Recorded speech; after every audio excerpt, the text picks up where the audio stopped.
এটা হবে তোমাদের মাধ্যমিক 2026-এর আগে দেখা লাস্ট। আমি হচ্ছি রাহুল। আমি আর তোমাদের অনিন্দ স্যার মিলে চালাই হচ্ছে তোমার দাদা একাডেমি। অনিন্দ স্যারের অবস্থা খুবই খারাপ, সে হসপিটালাইজ, তাই সে এখন ভিডিও দিতে পারছে না। হয়তো সে আর কদিন পরে ভিডিও দেবে, কিন্তু সে যেদিনই সুস্থ হবে আমরা সেই দিন থেকে আবার ভিডিও আনবো, তাই সেই নিয়ে তোমাদের কোনো চিন্তা নাই। কিন্তু আমার কথা হচ্ছে তোমরা এতদিন ফাঁকা বসে থাকবা, আমাদের কাছে কোনো কন্টেন্ট পাবা না কেন? তার জন্য আজকে আমি এসেছি তোমাদের সাথে। আজকে আমি 3টে জিনিস শেয়ার করব, আর 3 নম্বরটা হচ্ছে সব থেকে ইম্পর্টেন্ট। হয়তো এই ভিডিওটা দেখার পরে তোমাদের মাধ্যমিক 2026 এবং মাধ্যমিক পরীক্ষার জন্য যে চিন্তা ভাবনা সেইটা পাল্টেও যেতে পারে।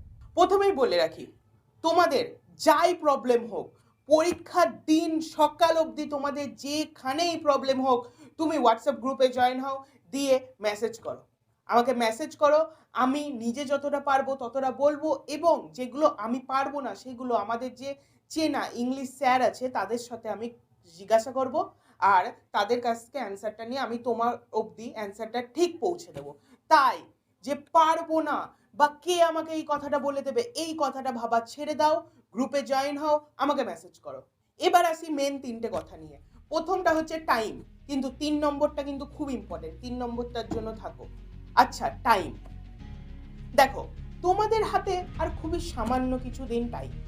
এই সামান্য কিছু দিন, হয়তো সামান্য কিছু ঘন্টা বা দুদিন পর সামান্য কিছু সেকেন্ডের মতো কেটে যাবে, তোমরা বুঝতেও পারবে না। তার জন্য আজ থেকে এবং এই মুহূর্ত থেকে, তুমি যেই মুহূর্তেই ভিডিওটা দেখো সেই সময় থেকে তোমার কাছে প্রত্যেকটা সেকেন্ড গুরুত্বপূর্ণ। প্রত্যেকটা মিনিট না, প্রত্যেকটা সেকেন্ড।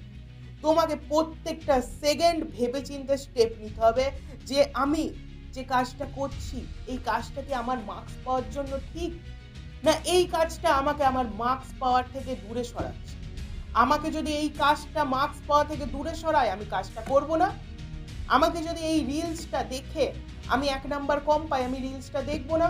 আমি যদি এই এডুকেশনাল ভিডিওটা দেখে 1 নাম্বার বেশি পাই, আমি এই ভিডিওটা দেখব। কিন্তু তাই বলে আমি সারাদিন মোটিভেশনাল ভিডিও আর এডুকেশনাল ভিডিও দেখব না। আমি দিনে একটা স্কেডিউল করে নেবো। আমরা টাইম ম্যানেজমেন্ট ভিডিওতে বলে দিয়েছি, দিনে 1.5 ঘন্টা 1 ঘন্টা স্কেডিউল করে নাও। সেই টাইমটায় আগে থেকে লিখে রাখো যে তোমার কি কি প্রয়োজন, কি কি ভিডিও প্রয়োজন। যদি মনে হয় আমার মোটিভেশনের অভাব হচ্ছে, সেই স্কেডিউলে একটা মোটিভেশনাল ভিডিও রাখো, কোনো অসুবিধা নেই। তাহলে বুঝলা, দিনে 1 ঘন্টা 1.5 ঘন্টা একটা টাইম করে নাও। যাও ইউটিউবে সার্চ করে করে দেখো, তোমার যেগুলো প্রয়োজন দেখে নাও, ব্যাস ফোনের ব্যবহার শেষ ভাই। তোমার আর এখন আপাতত এইটুকুনি কাজ ছাড়া ফোনের প্রয়োজন নেই। দ্বিতীয়, হেলথ। দেখো, as a man think it, এই বইয়ে লেখক খুবই একটা ভালো কথা বলেছে যে our mind is like a garden. Okay, এর কথাটার মানে হচ্ছে আমাদের মাথা একটা গার্ডেনের মতো। তুমি যদি মাথাটাই ভালো চিন্তা ভাবনা না ঢোকাও, বা গার্ডেনে যদি আমরা খেয়াল না রাখি, গার্ডেনে কিন্তু জংলি গাছ জন্মায়, সেরকম তোমার মাথাতেও খারাপ চিন্তা ভাবনা আসবে, আর তোমাকে সেই তোমার টার্গেট মার্কসের থেকে দূরে সরাবে। বুঝলে? তার জন্য এই কদিন শুধুমাত্র ভালো চিন্তা ভাবনা ঢুকাও, ভালো কন্টেন্ট দেখো। তুমি যদি তোমার ফোনে আজকে একটা ভুং ভাং রিলস দেখো, বা একটা টাইম ওয়েস্ট করা রিলস দেখো, সেই রিলসটা কিন্তু তোমার 5 সেকেন্ড 10 সেকেন্ড বা 1 মিনিটই নিচ্ছে না। সেই রিলসটা তোমার মাথায় থেকে যাচ্ছে। সেই রিলসটা তোমার ওই মাথার সুন্দর গার্ডেনে একটা গাছ, যে গাছে শুধু কাঁটা আছে, ফুল নাই, আর সেই গাছটা প্রত্যেকটা ফুল গাছকেও নষ্ট করতে পারে।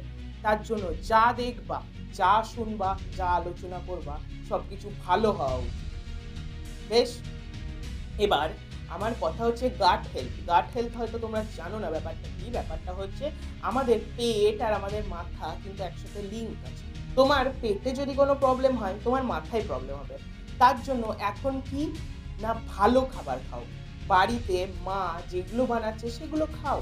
রেস্টুরেন্টে বাইরে গিয়ে স্পাইসি খাবার খেয়ে মাত্র এই সামান্য 1 প্লেট বিরিয়ানির জন্য নিজের 10 নাম্বার নষ্ট করে তো লাভ নাই ভাই। তার জন্য মা যেটা বাড়িতে বানাচ্ছে ঠিকঠাক খাবার খাও, ঠিকঠাকভাবে পেটটাকে রাখো। পেটটা ঠিক থাকলে মাথা অটোমেটিক ঠিক থাকবে।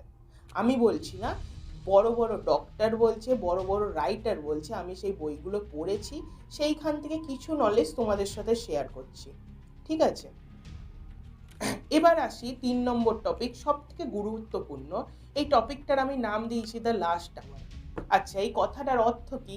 দেখো ভাই, তোমরা আমার সাথে এগ্রি করো আর না করো, এই যে মুহূর্তটা, এটা তোমাদের কাছে একটা আলাদা টাইপের মুহূর্ত। তোমাদের কাছে এই কদিন এমন একটা ছাপ ফেলে যাবে, এই শেষ 7 দিন, পরীক্ষার 7 দিন, এমন একটা জীবনে ছাপ ফেলে যাবে, এই কথাগুলো সারা জীবন মনে থাকবে। তুমি এরপরে যখন কলেজে উঠবে, সেই বন্ধুদের কথাগুলো শোনাবে। জানিস, আমি যখন মাধ্যমিক পরীক্ষা দিতে গিয়েছিলাম, আমি এইটা করেছিলাম। তুমি কি জানো, আমার বন্ধুদের যেখানে পরীক্ষা দিতে গিয়েছিল, সেইখানে বয়েজ ওয়াশরুমে সিসিটিভি ক্যামেরা লাগানো ছিল।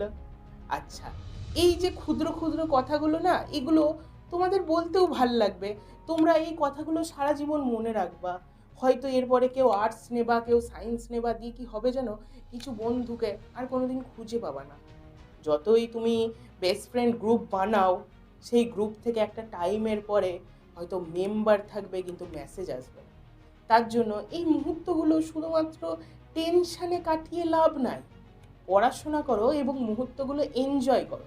কারণ at the end of the day 10 বছর পরে গিয়ে হয়তো তুমি তোমার সেই চেনা লোকটা বা যার সাথে কথা বলছো, তাকে এই মুহূর্তগুলো তুমি বলবা, তখন তোমার দুঃখ হবে না যে আমি এই মুহূর্তগুলো টেনশানে কাটিয়ে ফেললাম, এই মুহূর্তগুলোকে আমি বাঁচলাম। তাই অ্যাকর্ডিং টু মি আর according to your Anindya sir, marks does not matter enough than the memories. মানে হয়তো মার্কসটা অতটাও ম্যাটার করে না যতটা তোমাদের এই মেমোরি, তোমাদের এই মুহূর্তগুলো ম্যাটার করে। কিন্তু শুধু এই মুহূর্তগুলো তার মানে এই না যে আমরা মজা করে কাটিয়ে দেব। আমার কথার অর্থ হচ্ছে যে পড়াশোনা করো, নিজের সময়টাকে ঠিকভাবে ইনভেস্ট করো, আর ওই যে পড়াশোনা করছো ওইটাকেই মজা নিয়ে করো। আমি মজা করতে বলছি এই না যে বন্ধুদের সাথে আড্ডা মারিগা, আমি মজা করতে বলছি এই সেন্সে যে আমি এতটা প্রেশার হ্যান্ডেল করছি কি করে। আমি এতটা প্রেশার হ্যান্ডেল করছি মানে আমি আরও প্রেশার নিতে পারবো, আমি আরও পড়তে পারবো, আমি আরও নাম্বার পাবো, আমি সবাইকে দেখিয়ে দেব যে আমি এই নাম্বার। আশা করছি ইংলিশে যা কন্টেন্ট দিয়ে আছে তোমাদের জন্য এনাফ। তোমরা শুধু পাস করবে না, আমি জানি আমাদের স্টুডেন্টরা টপ করবে। এই কথাটা আমাকে প্রমাণ করে দেবে তোমরা। পরীক্ষা শেষ হবে, আমাকে মেসেজ করবে, গ্রুপে মেসেজ করবে, দাদা আমি ভালো করে পড়ি, দাদা আমি বেস্ট, দাদা আমি এত পেয়েছি। সেই দিন আমরা নিজেকে সাকসেসফুল মনে করব। আর অবশেষে একটাই কথা বলবো যে if you want to shine like a sun, first burn like a sun. এই 7 দিন, এই 5 দিন, এই 3 দিন, এই 7 ঘন্টা, এই 12 ঘন্টা শেষ, তোমাদের হাতে যে মুহূর্তটা বা সময়টা পড়ে থাকছে, সেইটাই তোমাদের শেষ পরিশ্রম। সেই তোমরা সোনার যে পাতটা, যেটা ব্যবহারযোগ্য না, সেটাকে মেরে মেরে মেরে সোনার এত মূল্যবান গহনা হয়ে যাবা যেটা কেউ টাকা দিয়ে কেনার সাহস পাবে না। তোমাদের মূল্য এতটা হয়ে যাবে। তার জন্য পরিশ্রম চালিয়ে যাও, নাম্বার তোমাদের কাছে আসবে, তোমরা নাম্বারের কাছে যাবে না। Thank you.